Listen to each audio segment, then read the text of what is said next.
They shall make an ark of acacia wood. 2 cubits and a half shall be its length, a cubit and a half its breadth, and a cubit and a half its height. So, how high off the ground was it?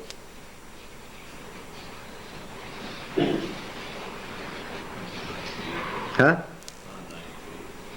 9 feet? Isn't that 6 foot? No. Foot and a half. 18 inches. So, left to itself, it'd be a little box this long and this high. It's sitting down on the ground. That would make you think of it as a chest, right? Except it didn't sit on the ground. It had legs and feet, and therefore what? It stood up. It wasn't big. You get these paintings of the priest standing in front of this giant ark. It wasn't anything like that. It's a little box, had legs and feet and poles. And what was it exactly? What was its function? What was this? Let's see. Let's read about it first. Overlay it with pure gold, within and without, overlay it. Make on a molding of gold round about, and cast 4 rings of gold for it, and put them on the 4 feet. 2 rings on one side of it, and 2 rings on the other. Make poles of acacia wood, overlay them with gold. Put the poles into the rings to carry the ark. The poles shall remain in the rings, they shall not be taken from it. You shall put into the ark the testimony which I give you. And shall make a covering of pure gold. Let's please remove Martin Luther's mercy seat from this, because that's going to color this thing in the wrong direction. Make a cover of pure gold, 2 cubits and a half its length, and a cubit and a half its breadth.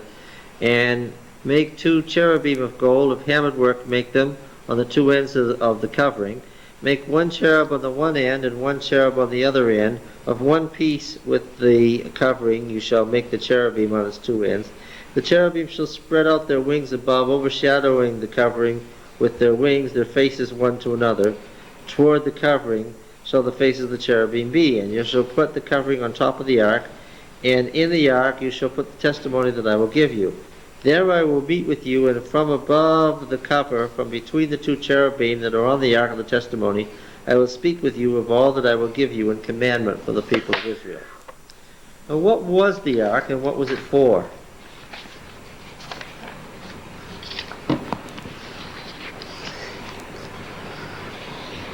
No, you're Adventist, so tell me what you think.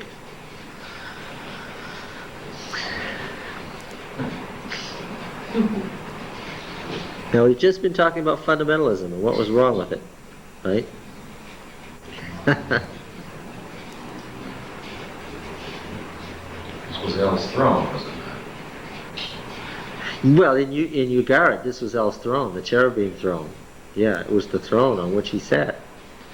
It's interesting that when the gods met in the sanctuary in Ugarit, they were always meeting as a council planning war.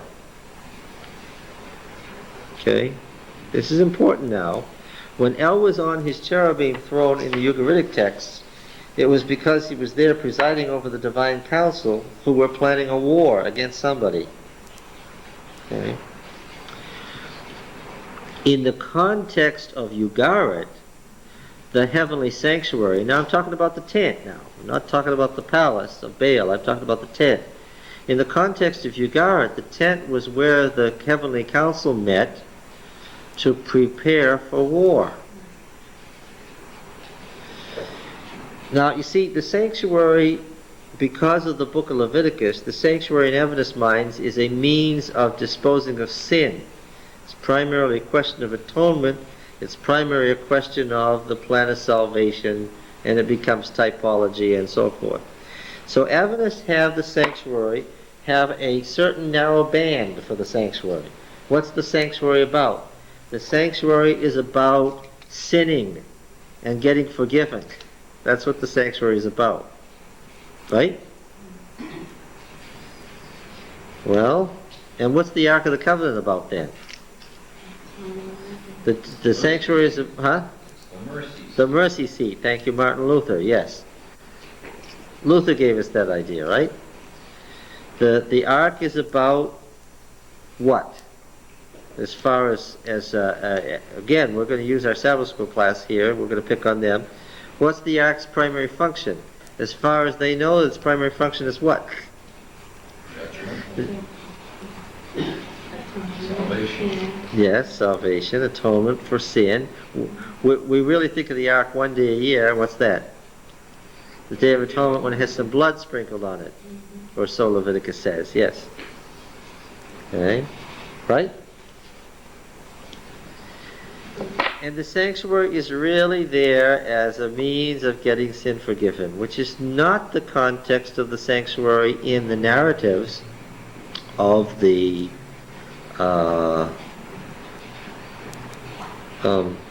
Exodus and entry into Canaan at all. First of all, was the ark primarily a chest for holding the law, or was it a throne? Well, those two are not mutually exclusive, but what was it primarily? In the Adventist mind, what is it? It's a chest for holding the law. I always think of the glory of God being emphasized there. Shekinah. The mercy seat. What does Shekinah mean? So, yes, you do. Mishkan. Shekinah, the verb. Just to ignore them. Shekinah, the verb means to dwell. Associate dwelling place. Mishkan would be a tent dwelling. Yeah. Because it has the connotation, the verb Shekinah means to dwell in tents.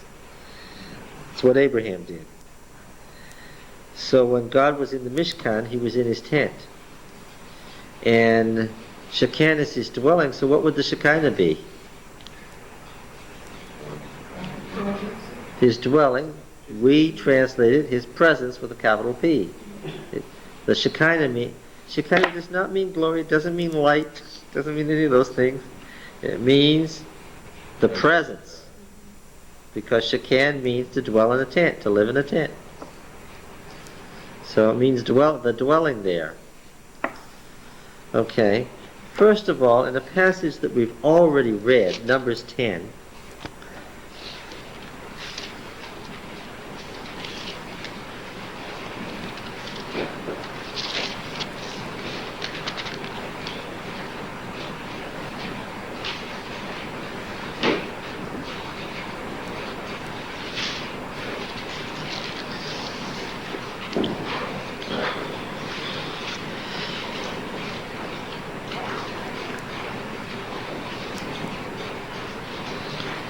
whenever the ark set out, Moses said, "Arise, O Yahweh," verse 35, 10:35, "Arise, O Yahweh, and let thine enemies be scattered, and let them that hate thee flee from before thee."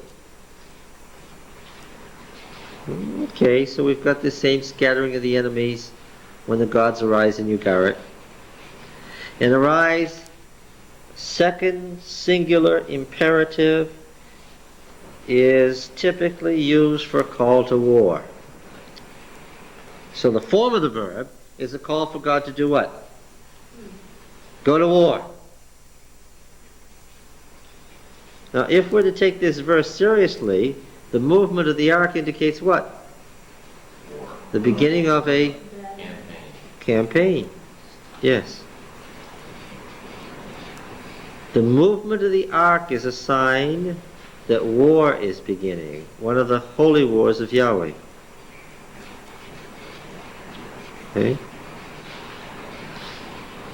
And when it rested, the incipit, incipit means the first line of a hymn, "Return, O Yahweh, to the 10,000 thousands," which is a good synonym in priestly literature for the hosts, the armies of Israel. All right? Now we have to look at this very carefully. The settling of the ark indicates what? The end of the war. The end of the war, and God is calling in his what? His hosts. The armies come back around the ark, because the ark, we're going to see, is the battle station of Yahweh. It is the throne on which he conducts his war. And he goes with his hosts into battle and returns and calls his hosts back to him at the conclusion of battle. Let's look at Psalm 68. This is a long and complicated and detailed psalm. We'll look at certain parts of it.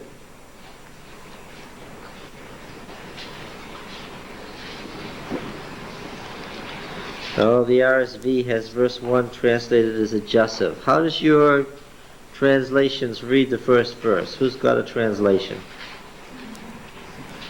68, Psalm 68. What does it say? Let God arise, let his enemies be scattered. Let those who hate him flee before him. What is that? What RSV. RSV? That's similar. May God arise, and his enemies be scattered, and his foes flee before him. May God arise. What do you have? I just said God raises up and his enemies are scattered. Those who hate God him. rises up. That's not very good either. Anybody have anything else? Lord raised up and scattered his enemies. The Lord what? Lord raised up and scattered his enemies. Okay. They translated it as a perfect. All right. So here we have the same second hortatory. Let God arise. Let El arise. Let his enemies be scattered. Let those who hate him flee before him. This is the incipit that we had earlier, but now we're going to see the rest of the story. As smoke is driven away, so drive them away. As wax melts before fire, let the wicked perish before El.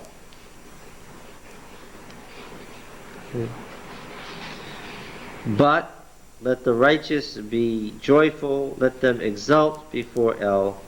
Let them be jubilant with joy. Sing to El. Now, El, sometimes this gets mixed up with Elohim, and that's a textual problem, but don't worry about that. This is an El hymn. Sing to El. Sing praises to his name. Lift up a song to him who rides upon the clouds. Now, this rider on the clouds imagery is from, again, old religious language. We see it in Ugarit a lot. The clouds are the heavenly host. The divine Son doesn't come with the clouds of heaven, the way it's translated from Daniel 7. He comes what? On the clouds of heaven. The rider on the clouds, Baal, and that's the storm god imagery. Right? You knew when the cloud was coming, who was coming? Baal was coming, right? The rider on the clouds, why did he ride the clouds? Why did he ride his heavenly chariot of the clouds? To do what? He wasn't riding for the fun of it. Where was he going? Going to war. The rider on the clouds is going to war.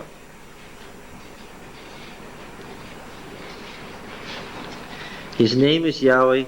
Exalt before him. Yeah. Alright, so here we will take Albright seriously.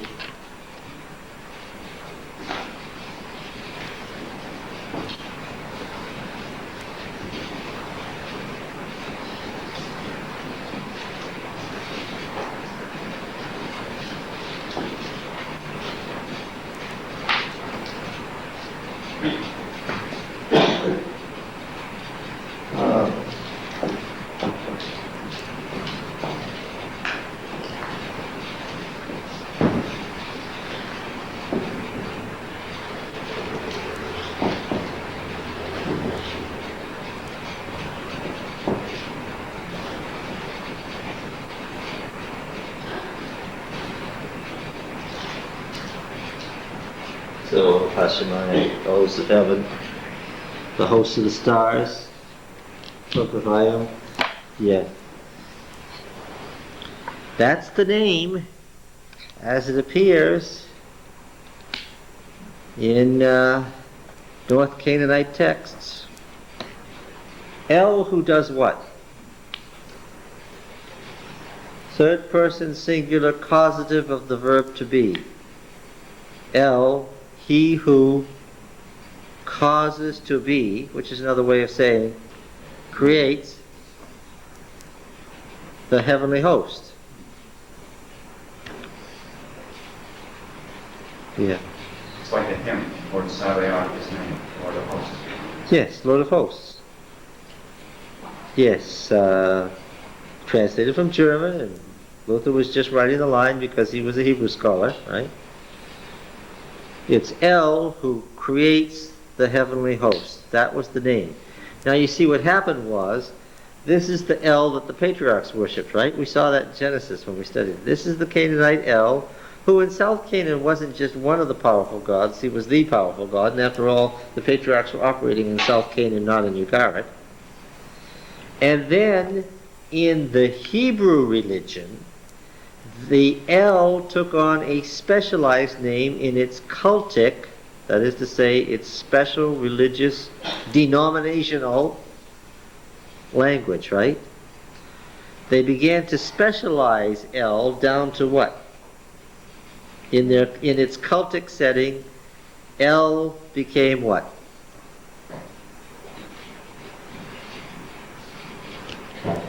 Yahweh. Yahweh. Yeah.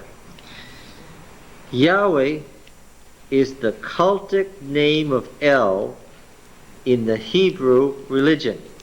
Okay? Okay, you following me? All right. Let's keep reading this psalm. Father of the fatherless and protector of widows. This is common religious language of the of ancient Palestine. Is God El in his holy habitation. El gives the desolate a home to dwell in. He leads out the prisoners to prosperity, but the rebellious dwell in a parched land. O God, O El, when thou didst go forth before thy people, when thou didst march through the wilderness. Okay, now look, verse 7. This is the march. This is the march through the south. This march through the south is referred to constantly in the Old Testament. It's the first of the wars of Yahweh. The march through the south is the first of the wars of Yahweh.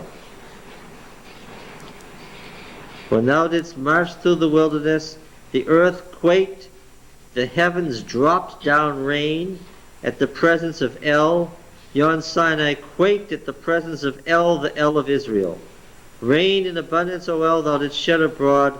Thou didst restore thy heritage as it languished. Thy flock found a dwelling in it. In thy goodness, O El, thou didst provide for the needy. The Master gives his command. Great is the host of those who bore the tidings. The kings of the armies, they flee, they flee. The women at home divide the spoil, though they stay among the sheepfolds. The wings of a dove covered with silver, its pinions with green gold. When Almighty scattered kings there, snow fell on Zalman. Okay, we're going to see all this when we see the March of Conquest. O mighty mountain, mountain of Bashan. O many-peaked mountain, mountain of Bashan. Why look you with envy, O many-peaked mountain, at the mount which God desired for his abode, yea, where Yahweh will dwell forever. Now this march, you see, was the march from the cosmic mountain in the south to the victorious settlement on the cosmic mountain in the covenant land, which is what? Zion. We're going to see in the wars of Yahweh that the movement is from the sacred mountain in the south to the sacred mountain in the covenant land. That's the movement of the conquest, right? That is the march to the south. And here, the old sacred mountain is looking with envy on the new sacred mountain, the new cosmic mountain, which is Zion. With mighty charity, twice 10,000, thousands upon thousands, the Lord came, the Master, the Great One, came from Sinai into the holy place. He came from Sinai into the holy place, meaning Jerusalem. Thou didst ascend the high mount, leading captives in thy train, and receiving gifts among men. This is just right out of the Canaanite texts. Not out of the Canaanite texts, it's right out of the common religious heritage of ancient Canaan, where the god victorious, having conquered his foes, as Baal, did what? Brought those back to the capital city with the prisoners of war present in his train. Even among the rebellious, that the Lord God may dwell there. Blessed be the Lord who daily bears us up. God is our salvation. Our God is a God of salvation, and to God the Lord belongs escape from death. But God will shatter the heads of his enemies, the hairy crown of him who walks in his guilty ways. The Lord said, I will bring them back from Bashan. I will bring them back from the depths of the sea, that you may bathe your feet in blood, that the tongues of your dogs may have their portion from the foe. It's very bloody, isn't it? Yeah. Thy solemn processions are seen, O God, the processions of my God, my King, into the sanctuary. What's happening here? This is obviously a ritual hymn. It's long been noted by scholars that it's a ritual hymn of the movement of Ark, the conquest. This is a conquest hymn. What's being moved? What? The Ark is being moved. Back, yes. Upon End of the war. the successful end of the war, right. The Ark is being moved back into the sanctuary. The singers in front, the minstrels last, between them maidens playing timbrels. Bless God in the great congregation, Yahweh, O you who are of Israel's fountain. There is Benjamin, the least of them, in the lead, the princes of Judah in their throng, the princes of Zebulun and the princes of Naphtali. Summon thy might, O God, show thy strength, O God, thou who hast wrought for us. Because of thy temple at Jerusalem, kings bear gifts to thee. Rebuke the beasts that dwell among the reeds, the herds of bulls with calves of the peoples. Trample underfoot. This is not talking about animals. This is animal imagery for, yes, their enemies. Trample underfoot those who lust after tribute. Scatter the people who delight in war. Let bronze be brought from Egypt. Let Ethiopia hasten to stretch out her hands to God. Sing to God, O kingdoms of the earth. Sing praises to the Lord, to him who rides in the heavens, the ancient heavens. Lo, he sends forth his voice, his mighty voice. Ascribe power to God, whose majesty is over Israel, and his power is in the skies. Terrible is El in his sanctuary, the El of Israel. He gives strength and power to his people. Now what you probably noticed there is that this is an ancient hymn that has a bunch of later stuff stuck into it. Did you notice that? It's a very ancient war hymn from the time of the Exodus. It is the war hymn referred to in Exodus in Numbers 10. And then it has a bunch of other much more modern wording of stuff that was added on later in the Jerusalem temple. But already they began the tradition of moving the ark. Moving the ark was beginning of the war and the end of the war. Can I ask a question? Yes. I just want to clear this up. I always wondered why the ark wound up in Shiloh, sort of a out of the way city in the north, but this makes more sense. The ark would pass through the land to the northern borders, clearing the Canaanites as it went. So it would naturally end up in the north of the country because that was the end of the journey. Shiloh was chosen because it's an amphitheater. It was a place where you could the Ark shrine belonged to. No, let me start out differently. The tent of meeting belonged to whom? Moses. Right answer. The Ark shrine belonged to whom? Aaron. Close. It belonged to the tribes. Right? Aaron's family got control of it, but it belonged to the tribes. It was the center of the tribal league, and the tribal league changed as time went on. You know, Judah and Simeon were cut out of the tribal league after some trouble, and it was only in David that they were brought back in. But the tribal league was centered in the north, for a while at Bethel, for a while at Shechem, and for a while at Shiloh. Yes. Where is your information about the tribal league? Oh, now that we're going to spend weeks on when we get to Joshua and Judges. Let's go to Psalm 132. Yes, look at this. Verse 6. No, let's read the beginning verses. This is fun. Remember, O Yahweh, in David's favor, all the hardship he endured, how he swore to Yahweh and vowed to the bull of Jacob. He vowed to the bull of Jacob, I will not enter my house or get into my bed. I will not give my sleep to my eyes or slumber to my eyelids until I find a place for Yahweh, a dwelling place for the bull of Jacob. Lo, we heard of it. We heard of it in Ephrathah, which is a district around Bethlehem. We heard of it. We heard of something, the it. We found it in the fields of Jair. Let us go to his dwelling place. Let us worship at his footstool. What did they find sitting out in a field? The ark. They found the ark sitting in a field. And what is the ark? It is his dwelling place, his footstool. Right? How did it get in a field? Well, that's another story. Anyway. Philistine sent it back. Is this the reference? Yeah, that's what it is. Verse 8. Arise, O Yahweh, and go to thy resting place, thou and the ark of thy strength. Notice the phrasing there. Thou and the ark of thy strength. Let thy priests be clothed with righteousness, and let thy saints shout for joy. For thy servant David's sake, do not turn away the face of thy anointed. Yahweh swore to David a sure oath, from which he will not turn back, one of your sons from your body, and so forth. This is surely the hymn of the moving of the ark from the Edomite's house into Jerusalem. This is the hymn of that. And notice,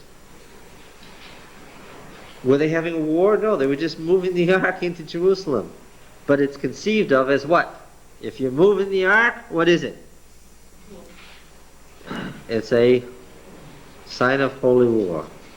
Yahweh's to rise against his enemies. Right? Okay, we'll come back to this. Numbers 14. We'll come back to that psalm momentarily. Numbers 14.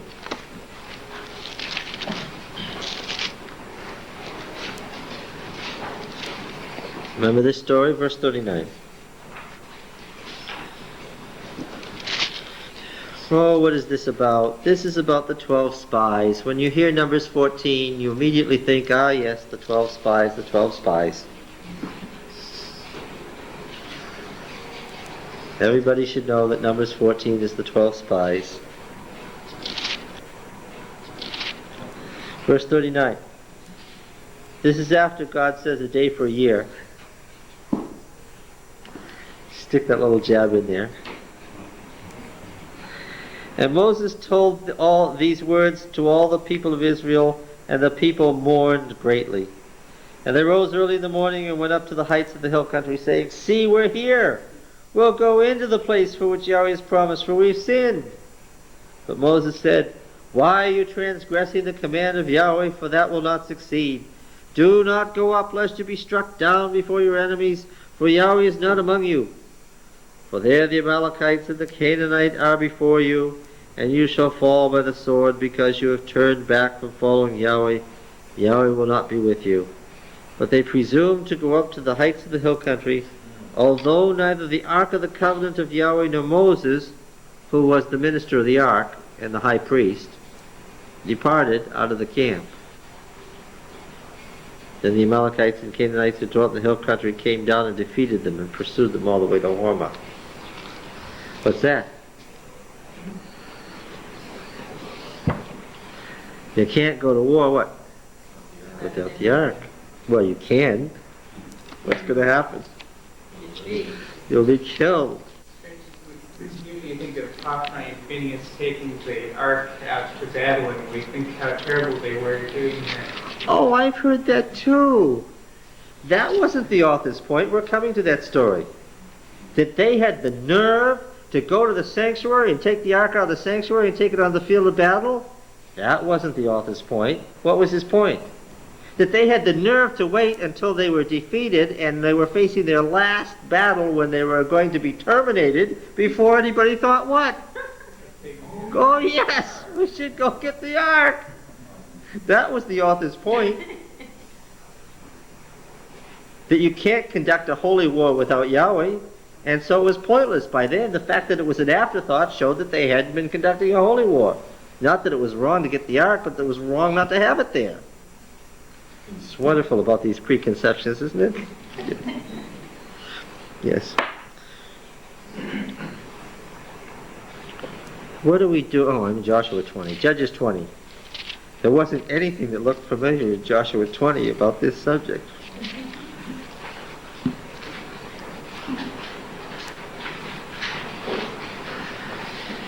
Now, you know the story in Judges 19. And as soon as you think of Judges 19, you're supposed to think of Genesis 19, right? Right? You know the story. They raped this woman and murdered her. And the Levite took his concubine's body, and what did he do? This was a wild age.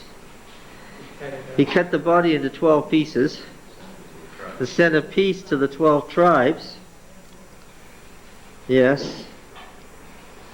And so the tribal levies came out, the armies of Yahweh came out to do battle against one of their own. Verse 1, then all the people of Israel came out from Dan to Beersheba, including the land of Gilead, across the Jordan. This was really outrageous. Why? In their opinion, what had just happened was what? Was the equivalent of what happened in Sodom, and it happened in a city of Israel. And therefore they were under the harem. If they didn't do anything, what would happen, as far as they were concerned? They'd all be slaughtered. There wasn't a chance of anybody surviving. Because harem is, you're devoted to God, you're going to be consumed. And even the Transjordanian tribes figured that if they didn't enter into this war, they'd be destroyed. The congregation assembled as one man to the Lord at Mizpah, and the chiefs of the people of all the tribes of Israel presented themselves in the assembly of the people of God, 400,000 men on foot that drew the sword. Now the Benjaminites heard that the people of Israel had gone up to Mizpah. The people of Israel said, tell us, how was this wicked thing brought to pass? And the Levite, the husband of the woman who was murdered, answered and said, I came to Gibeah that belongs to Benjamin. I and my concubine to spend the night. The men of Gibeah rose against me and beset the house round about me by night. They meant to kill me, and they ravished my concubine, and she's dead. I took my concubine and cut her to pieces and sent her throughout the country of the inheritance of Israel, for they've committed abomination and wantonness in Israel. Behold, you, people of Israel, all of you, give your advice and counsel here. And the people arose as one man, saying, we will not any of us go to his tent, and none of us will return to his house. But now this is what we will do to Gibeah. We will go up against it by lot, and we will take 10 men of 100 throughout all the tribes of Israel, 100 of 1,000, 1,000 of 10,000, to bring provision for the people, that when they come they may requite Gibeah of Benjamin for all the wanton crime which they committed Israel. So the men of Israel gathered against the city, united as one man. The tribes of Israel sent throughout all the tribe of Benjamin, saying, what wickedness is this that has taken place among you? Now therefore give up the men, the base fellows in Gibeah, that we may put them to death and put away evil from Israel. But the Benjamites wouldn't listen to the voice of their brethren, the people of Israel. The Benjamites came together out of the cities of Gibeah to go to battle against the people of Israel. The Benjamites mustered out of their cities on that day 26,000 men who drew the sword, beside the inhabitants of Gibeah, who mustered 700 picked men. Among all these were 700 picked men who were left-handed, every one who could sling a stone at a hair and not miss. And the men of Israel, apart from Benjamin, mustered 400,000 men that drew the sword. These were men of war. And the people of Israel arose and went up to Bethel and inquired of God, which of us shall go first to battle against the Benjaminites? And Yahweh said, Judah shall go first. Why did they go to Bethel before they were all ready to go? The army was already at Gibeah. It was already surrounding Gibeah. They had already laid down terms. And then they withdrew and went to Bethel. Why? Why did they have to go to Bethel? Because the ark was at Bethel. Yes. And you can't conduct a holy war without what? The ark. and so forth. And it goes on and tells us specifically that they inquired of the ark and they brought the ark into battle. All right?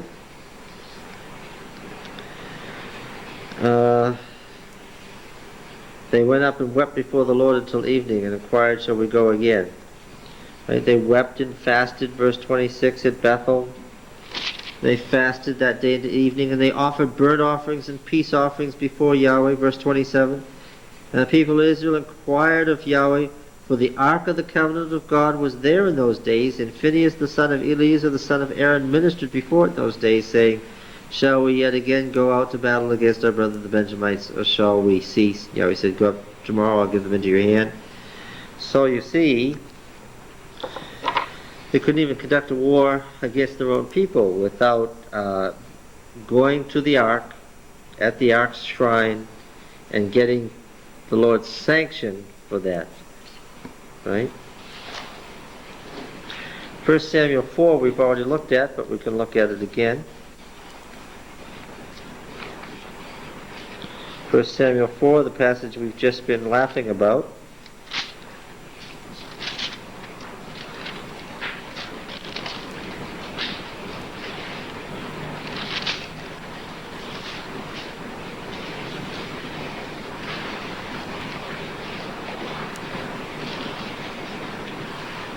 Verse 3, why has Yahweh put us to rout today before the Philistines?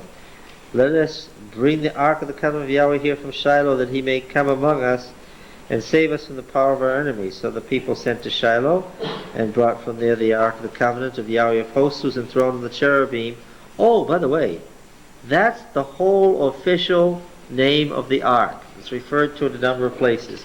It is the ark of the covenant of Yahweh of hosts, enthroned on the cherubim.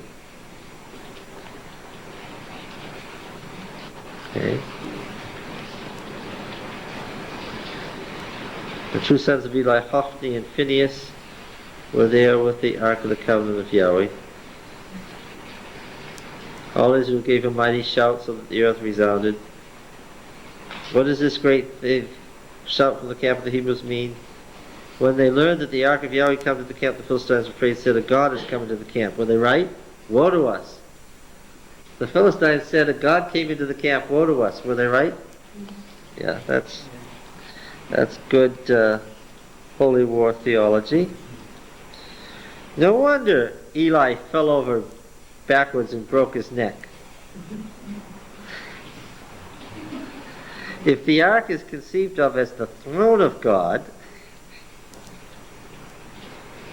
and it had always been the palladium of victory from which the wars of Yahweh had been conducted, in the march to the south in which Yahweh had always been successful, what could it mean that the ark was gone to Philistia? It could mean only one thing. What was that? God had chosen the Philistines, and what? Unchosen. Yes, had unchosen Israel. That was and after all, what does Ichabod mean? All this good priestly terminology. The glory, the kavod, the weight, the power, the majesty, that which gives God his respectability had left. Where had it gone? It had gone over to the Philistines.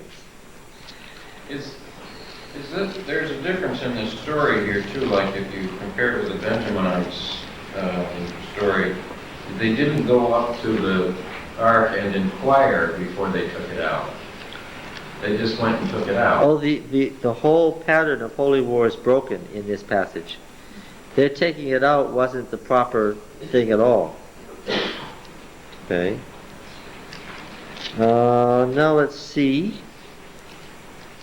We've already talked about finding it in the fields of Jair and bringing it back. And 1 Samuel 14. What does it say in 1 Samuel 14:18?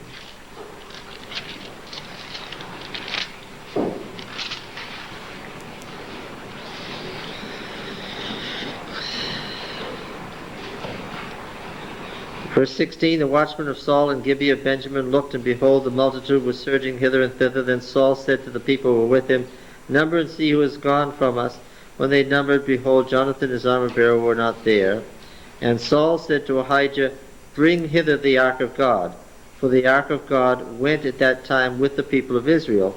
And while Saul was talking to the priest, the tumult in the camp of the Philistines, and so forth, the author there makes it explicit that in the period of the judges, what? The ark went to war. Yeah, the ark went to war. Without exception. That was the way it was done. 1 Samuel 17 and 45.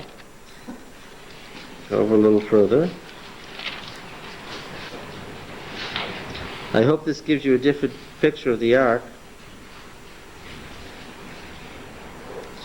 What is it that David said to Goliath?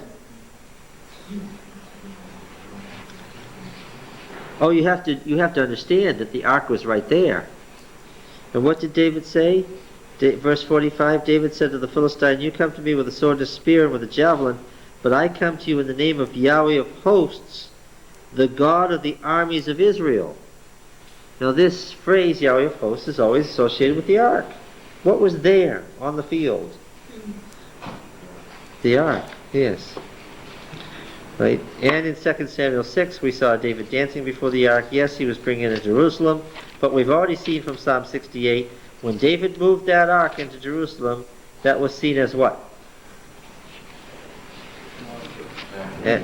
Yes, that was a part of the holy war. In fact, it was the conclusion of the holy war against Philistia. Right? In 2 Samuel 11, what do we have here? Oh, David is murdering Uriah here. And Uriah is observing the requirements of holy war, including no sexual relations. Verse 10, when they told David, Uriah has not gone down to his house, David said to Uriah, have you not come from a journey? Why did you not go down to the house? Uriah said to David, the ark and Israel and Judah dwell in booths, and my lord Joab and the servants of my lord are camping in an open field. Shall I then go to my house to eat and drink and to lie with my wife? The ark was within a booth, that is a tent. So now David had continued to the tradition. When he brought the ark to Jerusalem, what did he do? He put it in a tent, and when he sent it out to battle, what did he do? He sent the shrine with it. Okay. Now, in 2 Samuel 15, David was having trouble with one of his children.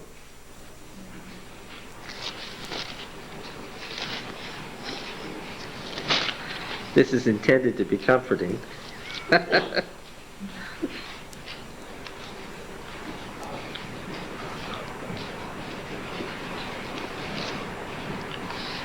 Verse 24.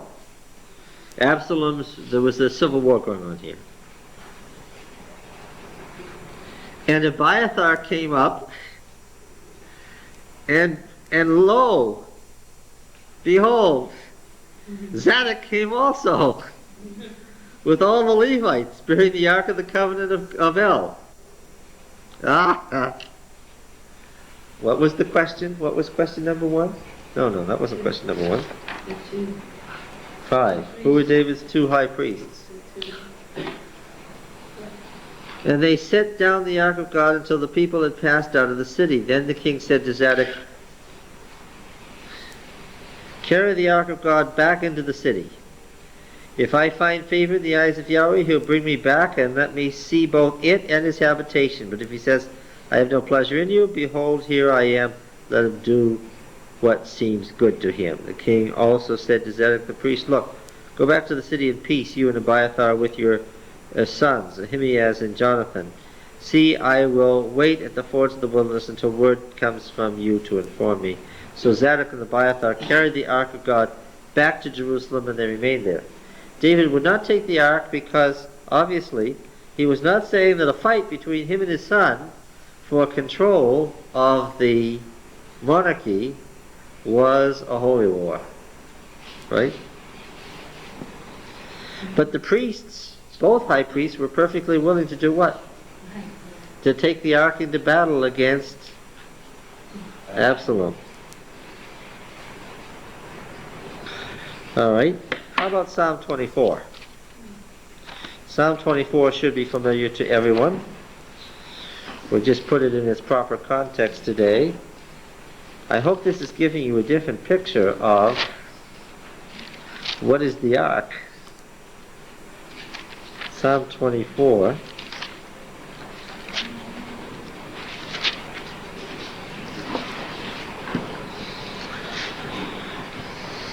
What is this? Do you recognize this? The earth is Yahweh's and the fullness thereof, the world and those who dwell therein. Why? How do you know that Yahweh's in possession of the whole earth? What has happened? The ark is returning to its place. The ark is returning. He has founded on the seas. He established it on the rivers. Who shall ascend into the hill of Yahweh, and who shall stand in his holy place? He who has clean hands and a pure heart, who does not lift up his soul to what is false, and does not swear deceitfully. He will receive blessing from Yahweh and vindication from the El of salvation. Such is the generation of those who seek him, who seek the face of the God of Jacob. Right? Lift up your heads, O gates, and be lifted up, O ancient doors. We've talked about the context of this so many times. That the King of glory may come in. Antiphonally, who is the King of glory? Answer, Yahweh strong and mighty, Yahweh mighty in battle. Lift up your heads, O gates, and be lifted up, O ancient doors, that the King of glory may come in. Who is the King of glory? Yahweh of hosts, he is the King of glory. Now, since God is knocking at the door, what are they doing? These two groups of priests who are speaking back and forth to each other. The one is within the trapped city, and it's all shut up. Because even though the city is Zion, when the ark approaches, what? Yes, because what? That's an act of war. And they ask for admission, and the priests who are the guardians of the temple ask, who is this that's coming in? And the answer is what? It's Yahweh of hosts. Meaning, what is outside the city? The ark is outside the city. And this is dealt with the ritual enthronement on New Year's Day. Every year, what did they do? They carried the ark out of the city, and it went in its ritual procession around the city, indicating God's victory over the nations. And then what? And then they carried it in triumph up for the re-entry, and the re-enthronement on New Year's Day, which was enthronement day, as Yahweh is re-enthroned over the nations, being founded on the seas, on the flood. Yeah. Okay. So the procession of the ark was reenacted every year until Manasseh got rid of it. So Manasseh had to get rid of it to save his head. Right, Joshua 3. How are we doing? What time is it? 5 or 7? Good, we got some time here. Joshua 3.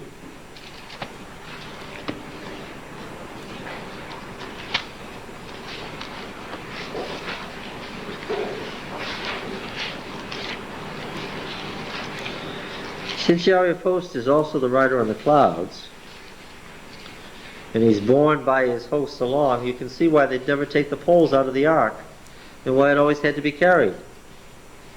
Because he was enthroned on the cherubim, which is the heavenly host. And Israel is what? Israel is what? Is the Israel is the earthly equivalent. I want to make sure we don't use any symbolism here. Oh, I read the most awful manuscript recently,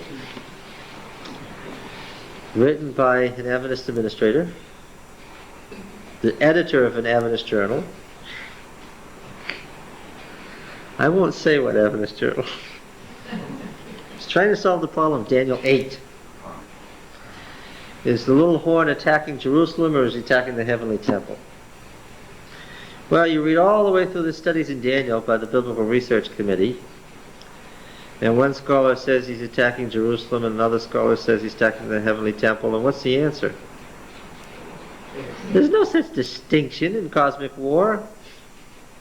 What's he attacking in Daniel 8? The little horn is attacking what? Jerusalem. And some of the stars he threw to the ground. Well, that sounds like the heavenly army. No, no, no, no, no. When it's Yahweh of hosts, who is that?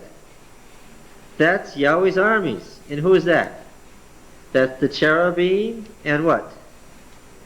And the ordinary Israelite foot soldier. Why? The one is the equivalent of the other. They're the same thing on the earthly and heavenly plane.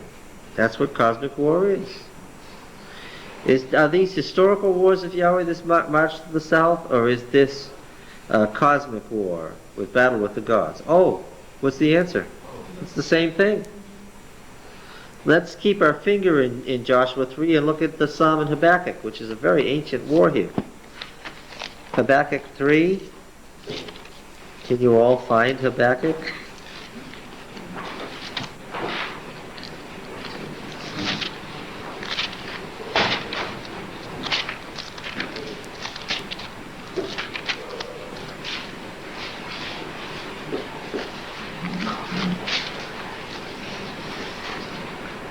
Habakkuk 3. This is another war hymn of the march through the south.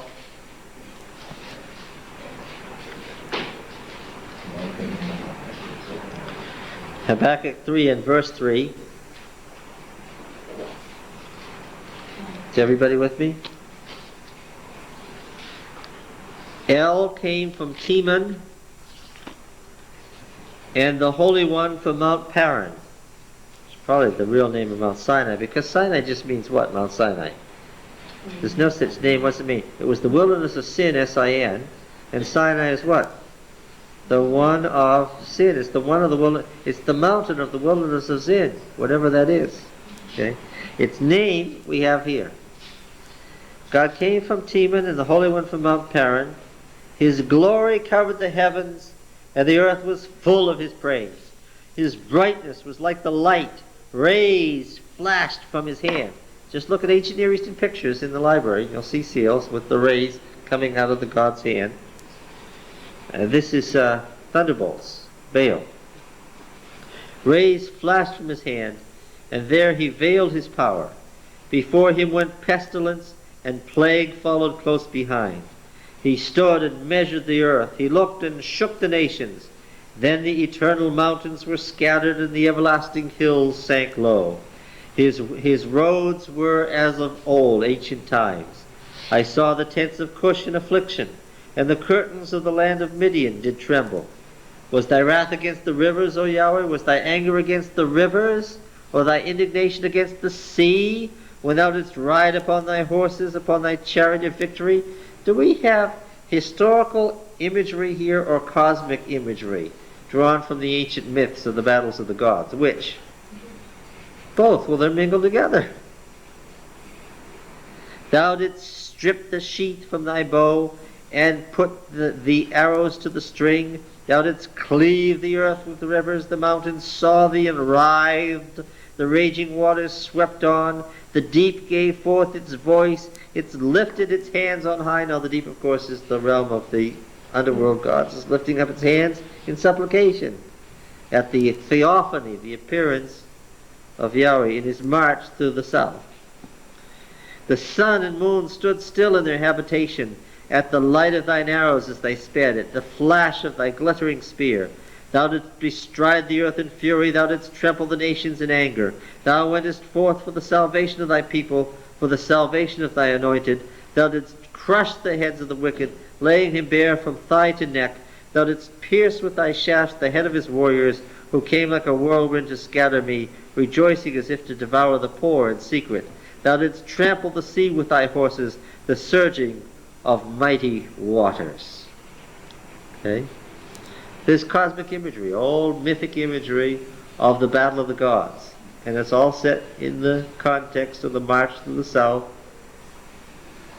in the Exodus, right? So now you don't separate them out. Okay. Back to Joshua 3.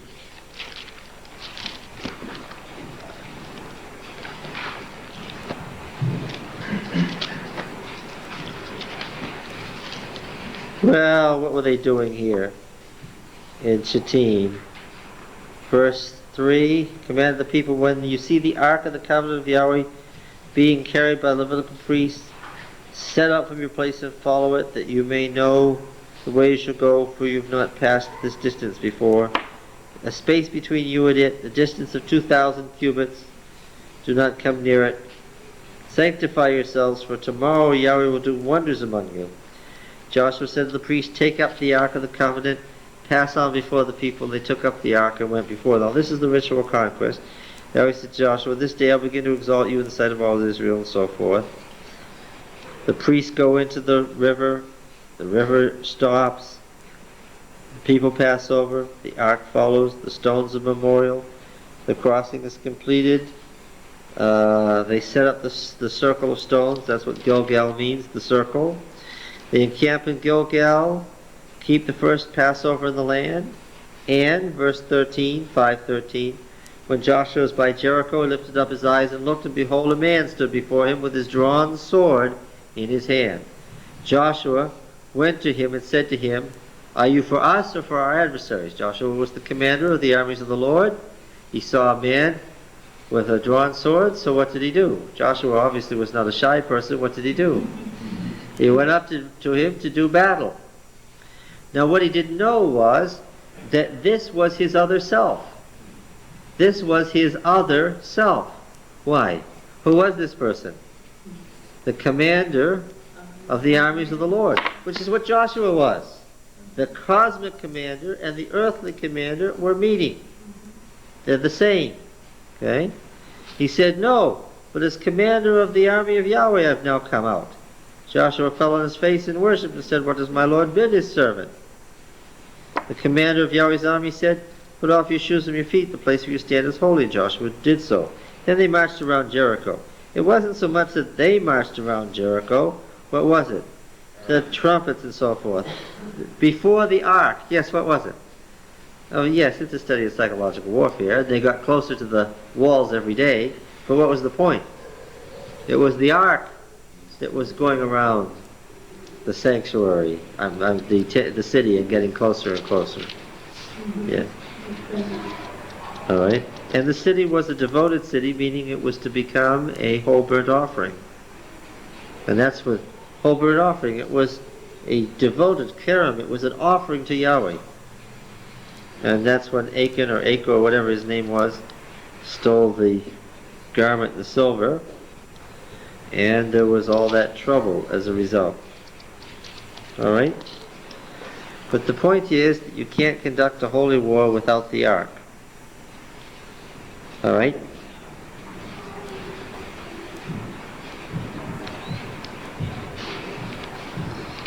Okay. Now, let's go back here. We're making real progress in Exodus 25. We've only been at Exodus 25 for 6 weeks. But I'm going to ask again what I said when we started reading verse 10. What was the ark?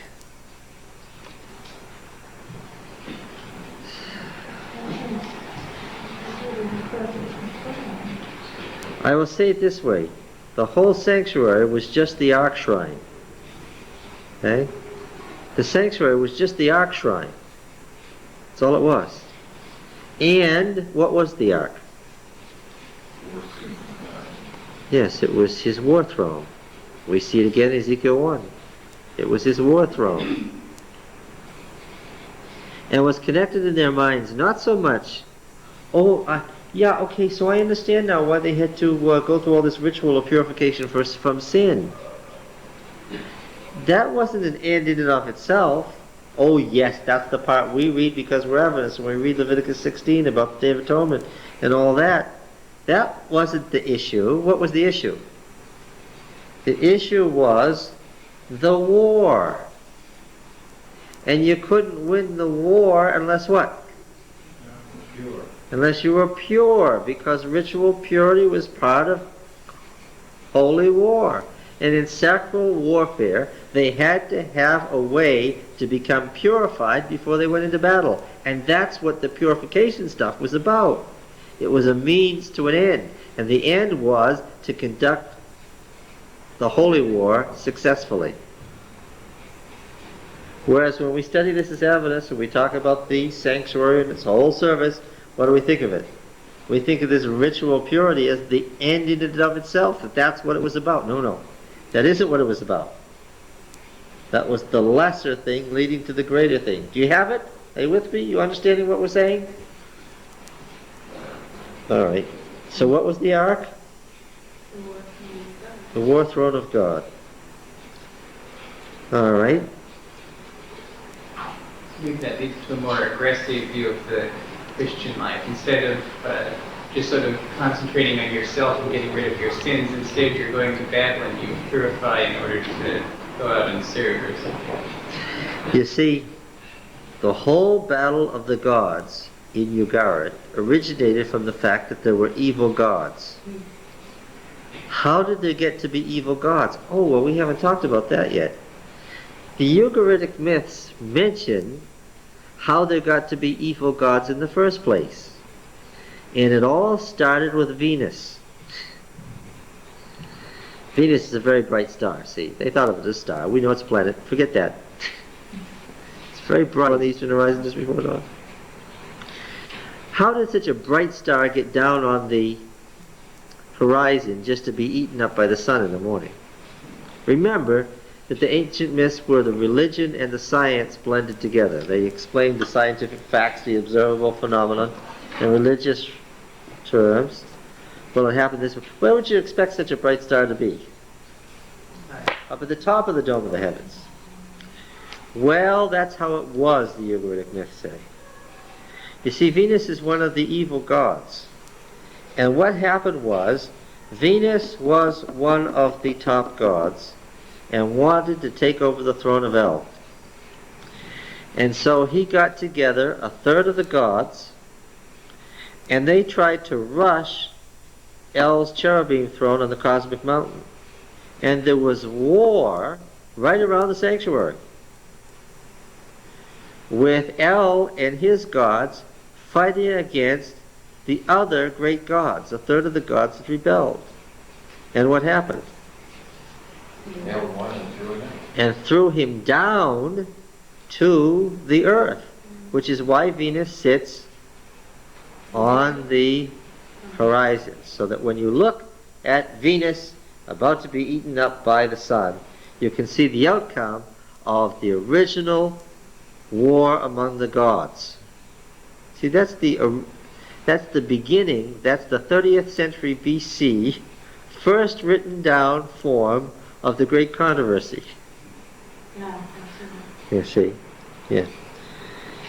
And the whole thing about El's tent being the place where war against the gods begins is because the cosmic war was the whole thing that surrounds the whole mythology of El's tent.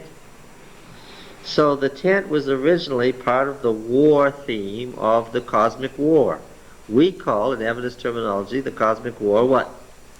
The great controversy. That's the Adventist name we've given to this ancient myth.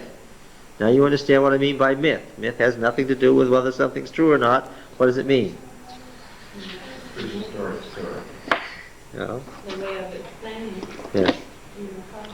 Myth, which explains the existence of reality in certain basic symbols, religious symbols. It explains all reality in terms of religious symbols. Okay, so the sanctuary itself was originally then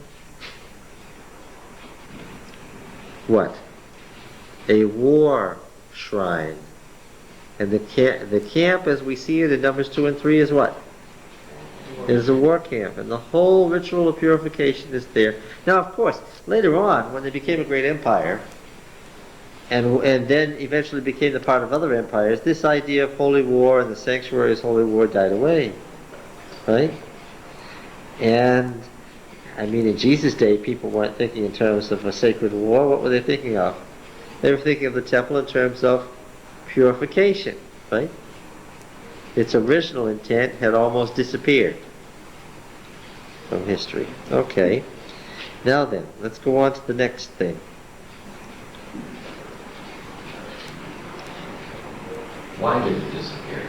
Because the ark was no more? No, because they didn't actually take the ark into battle anymore. And then, of course, yes, eventually they lost the ark. Manasseh had it destroyed.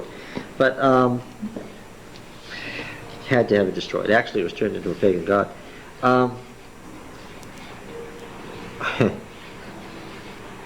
Yeah, they lost the old mythic image of cosmic war.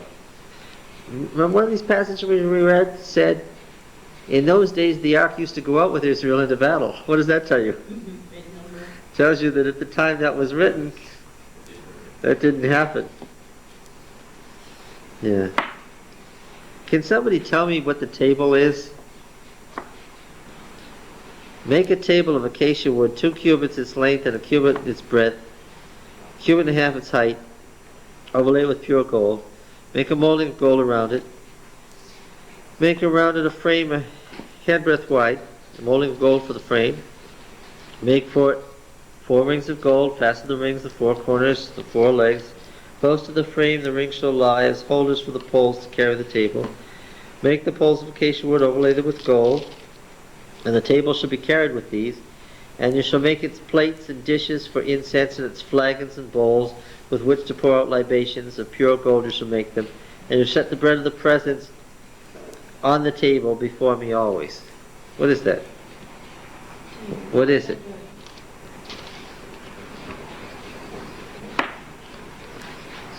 What is it? Huh? The bread, But what is it? the bread, the man. What is it? What's its function? What's it doing there? What is it? You have to feed an army. Well, it's not feeding an army that it's about. Feeding Jonathan. Yeah. Look, it's a table. It's got dishes. It's got bowls. It's got flagons, which are pitchers, and cups. What is it? That's a table. It's a, what? It's God's eating table, yes. Yeah. Because when God eats with you, that's covenant. Right? The whole idea of sealing a covenant by covenant meal is bound up with the table. Don't say the table of showbread. Oh, shewbread. What an awful... What is shewbread? Sounds awful. It's Yahweh's table, which was to be kept full all the time for the ever-present covenant meal of unleavened bread and wine. Oh, well, that should sound familiar enough. Right?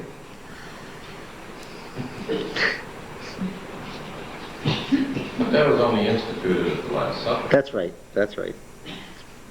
You're right. That was... Didn't Jesus say it was new? Yes. But then that bread was there from Exodus. Yeah, that's right. I don't ever remember there being wine on the table. That's because you read about shewbread in Leviticus, and you were so taken up with the 12 cakes of unleavened shewbread that you didn't read about the bowls and flagons to pour out libations. But if you did read Leviticus, you would find out that the libation was to be of what? Of wine, yes. Now the lampstand. Now I know you've all seen the menorah, and the menorah that was in Herod's temple looks just like a Jewish menorah today, because it was a stylized traditional menorah. But that isn't what's described here. What's described here? This thing has a trunk and branches and leaves and flowers. Now anything that has a trunk and branches, leaves and flowers is what? Tree. It's a tree. Yes, thank you. And it has on this tree 7 lights. Oh, this isn't hard. What is this? It's the tree of life. Yeah. And of course, they always associated the tree of life with fertility, particularly with female fertility. In all these ancient temples, female fertility was symbolized by the tree of life. It had a trunk, and it had branches and stems and leaves, and the actual 7 things were in flowerlets at the top. And of course, the tree of life was to be associated with the symbol of the burning bush in Exodus 3 and 6. Okay. Any question about the lampstand? No. Now the tabernacle itself. The tabernacle was a tent. It was a domed tent with a frame inside it. Alright? As with any tent, it had fine linen hangings.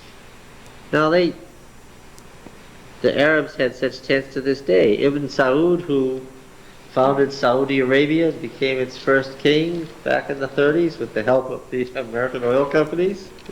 He lived in an incredibly beautiful tent with rich hangings of tapestries and silk, and the floor wasn't dirt in the tabernacle. You can be sure that the floor, just like any tent, was what? Carpets. That's where Persian carpets came from. They were the bottom of a tent. Yes, and you pulled open the curtains and you went in. Now the frames weren't solid boards. They were frames.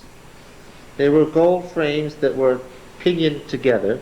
But you see, what's the point of making all these cherubim of gold thread in purple and scarlet and blue if you hung them over a solid gold board so that all you could see was the solid gold boards?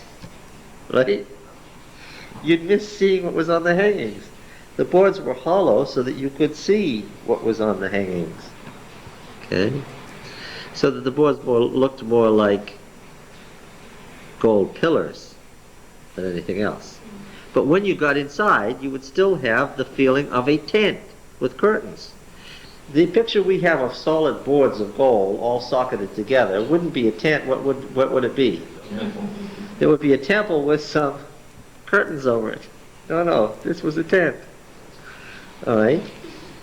Now then, how did they, the thing was so big, how did they hold it together? Well, with buttons. With buttons. Gold buttons sewn onto one thing that fit into the loops of the next one. So they buttoned all the hangings together. And how did they hold the frame boards together? Pinions and sockets. Stick it through and stick a pinion through it. Ever seen a cotter pin? Same way they did it in Egypt. This works as far as its antiquity because this is how they did it in Egypt. You look at that stuff. You want to see what the Ark of the Covenant looked like? Just look at the stuff that came out of Tutankhamun's tomb a century later.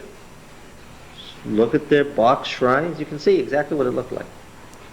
They were still making this stuff with wood and overlaying it with gold, hammering it out.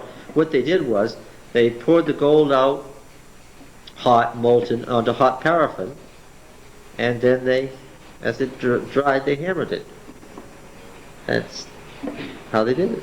Made it very fine, thin sheets, which were fastened onto the wood. Okay. Then, of course, like any tent, you don't leave your silk hangings. That's not what the exterior of the tent is made of. Why? What would happen? Your Your silk hangings would deteriorate really fast that way. What did they put over it?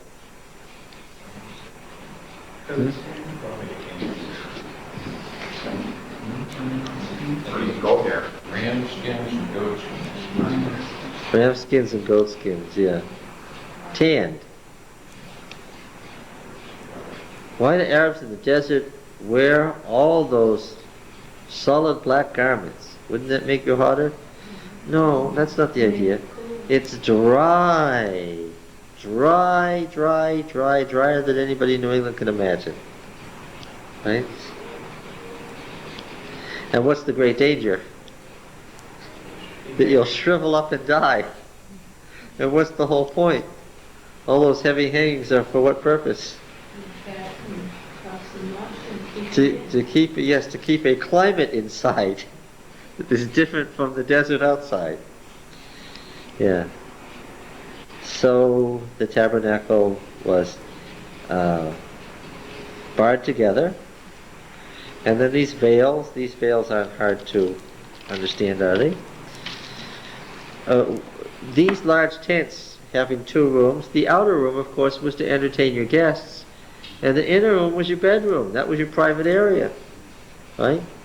There were probably lots of people in Israel that had tents just like this, except this is a little bigger. What? Everybody Yeah. did, because they still do. You have a veil, and you know you're not going to go inside the veil. Why? That's where that reed was kept. Yeah, that's where the man's wife is. You can't see. That's where that's the private quarters. Right? In the same way, Yahweh's tent, the priest could go in every day, in and out. But what? You don't go into the private quarters. High priest was invited in there once a year or whenever the ark had to go somewhere, which was often, as we've seen. So don't think of this as the ark was in there, sitting there all year, nothing happening. One of the emphases in this passage is on mobility, isn't it? This also defies the law of sacred places. In this theology, what's the sacred place? It's not a nature religion. It's a religion centered on God. What's the sacred place? Wherever God happens to be is the sacred place. There is no, by definition, sacred place where the forces of nature are operating, and so that's a sacred place. Wherever the ark goes, that's it.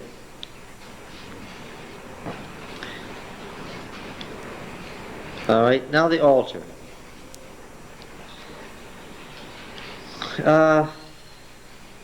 They couldn't decide what they wanted to tell you about the altar because the altar kept changing as time went on. Later on, and certainly in David's time, when he had this same tent, the altar wasn't on the ground. What was it? It was up on a platform so that what? It could be seen by the crowd. Yeah. You got these 10-foot high hangings. The altar was way up on a platform so that when the ritual offering was made for the whole community, everybody standing in the court could see it. All right. Then the court itself. What about the altar of incense? That could skip something. Yeah, it's missing in this. It's missing here in this section. It shows up in the other section, and in the Septuagint it's in the most holy place. And where is it in Hebrews as a result? Because the author of Hebrews was following the Septuagint in the Old Greek. It's in the most holy place. Yeah. All right, and the court. And oil for the lamps, and garments for the priesthood. Aaron and Aaron's sons, 28:1. Nadab and Abihu, Eleazar and Ithamar, the 4 priestly clans. Not the 4 priestly clans according to the Mosaic memory of this same event. Aaron, your brother, and his sons are to serve me as priests. In the recollection of the sanctuary in the wilderness, in the priestly literature in Exodus and Leviticus, There's no question that it was the sole sacred tent. There's no tent of meeting. And Aaron's family, and only Aaron's family, not the tribe of Levi, not Moses' family, who are the only priests. Aaron and his sons, that's it. Alright. Now we've already seen, again, I don't think we need to belabor it, that just as the Egyptian high priest wore breastplates, pectorals, the high priest of Israel wore pectoral, and what was its shape? It was shaped like the camp of Israel. The camp of Israel, yes. In the center where the image of the god went, on this breastplate, the image of the god, the central god is missing, right? And the 12 stones form a border around the outside of the hollow square. They're not 4 rows of 3 or 3 rows of 4. There's no parallel rows at all. I just saw an Adventist high priest on the Adventist network the other day. And his breastplate was the traditional one, not the correct one. They were inset stones. They weren't sitting out separately anyway. Yes. And they were engraved with the names of the 12 tribes. And the breastpiece of judgment, it was called, or atonement, set inside a little cloth pouch so that it wouldn't get hurt, damaged, lost, destroyed in any way. Alright. This row, this 12 stones is duplicated nowhere else in the Bible. This is not the same 12 stones as seen elsewhere in the Bible.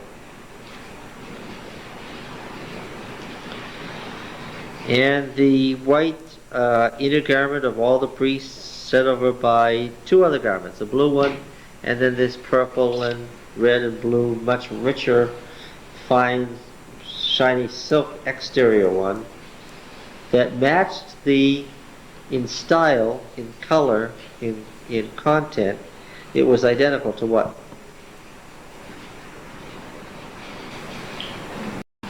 Yes.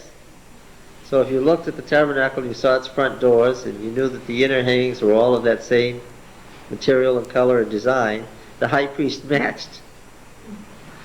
And the daily priest matched the white linen that was used for the hangings and so forth. Alright? Now then, this sanctuary is a highly stylized Canaanite sanctuary. How many levels does it have? Yes. Where were the Urim and Thummim?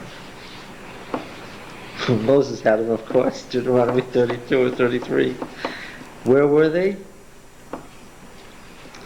Depending on whether we're reading this section or the other section, they're either on either side of the breastplate or they're on the shoulder pads, the epaulets. Do you like this section better or the later section of Exodus?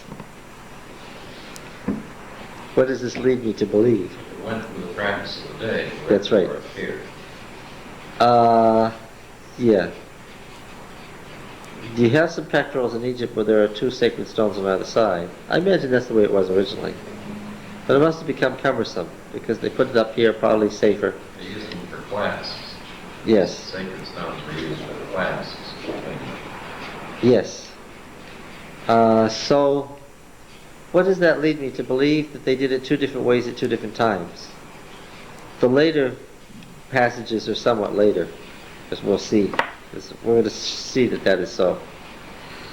Alright, so Urim and Thummim moved along the way. Now, how many levels did this temple have? How many would you expect it to have? Well, if it's in the temple, how many does it have to have? How many levels does the cosmos have? 3. 3? No, that's good. Counting Earth and the lower regions, but no, that's not. Oh, there was 7, wasn't it? 7. So, and where are they in the sanctuary?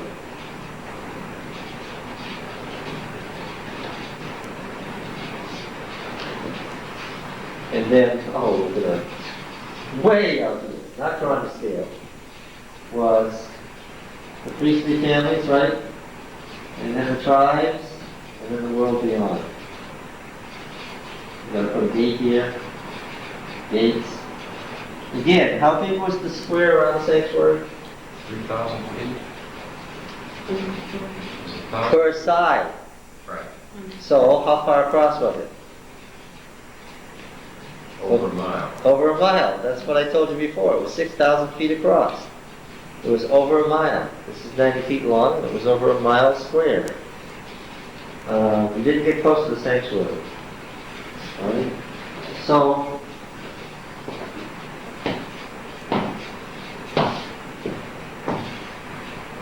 what do you see? 7. Yeah, well, of course, the outer world, the world beyond Israel, is the nether world. That's 7. That's number 1. That's the bottom. Okay? And then 2 is the level where you come to within the confines of Israel. Right? 3 is the priesthood. This, of course, corresponds to the later courts in the temple. 4 is the court of the sanctuary itself. 5 is the inner court. The court of the sanctuary is that mile square. This is the court of the priests. The inner court that corresponds to the inmost court. 6, which of course is the number of incompletion or imperfection, is the outer of the 2 rooms. And 7, the highest heaven, is the most holy place. That's the 7 ancient levels of the cosmos in the war camp of Israel. Right? Any question about that? Yeah, can you go over those again? Well, yeah, you see, when they sent the goat out to Azazel, where were they sending the goat? They were sending the goat to hell. They were sending the goat to hell. Why? That first level is where? In the 7 levels of the universe. Where is it? It's the netherworld. It's the world of the dead. It's the underworld. It's the world of evil. It's the area that Yahweh doesn't choose to control or put order on right now. It's the realm of chaos. Okay? That's where they were sending the goat to. The realm of the demons. You don't get into civilization until what, as far as they were concerned? So you're inside Israel. Yeah?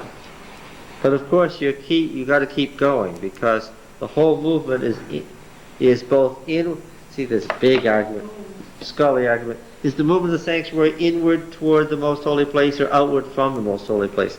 What's the answer to that question? You could not imagine the long, detailed articles you can have to read proving that the movement is inward and proving that the movement is outward. What's the answer? The movement is inward and outward. God is active and passive, and both are true, and both are stated in the Bible. That's why you can write long articles proving your point. Yes. Okay. So any question about that?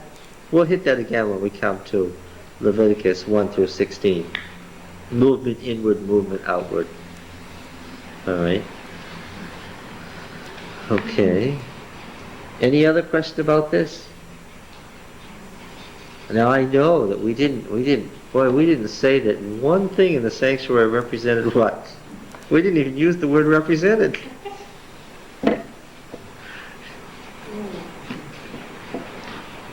They would not have said that any of this represented Yahweh. Why? Yeah, because Yahweh was there. They wouldn't have said that the lampstand represented Jesus as the light of the world, would they? They surely would have thought that that was very strange thinking indeed. Right? Yeah. Okay. So, again, what is the primary and initial context of this whole thing? It's Yahweh's war against... It's Yahweh's war against the nations, basically. It's all said in the context of the fact that the Exodus is what? The beginning of the wars of Yahweh. It's ironic that this should end up in a temple, which becomes static and there isn't any movement at all.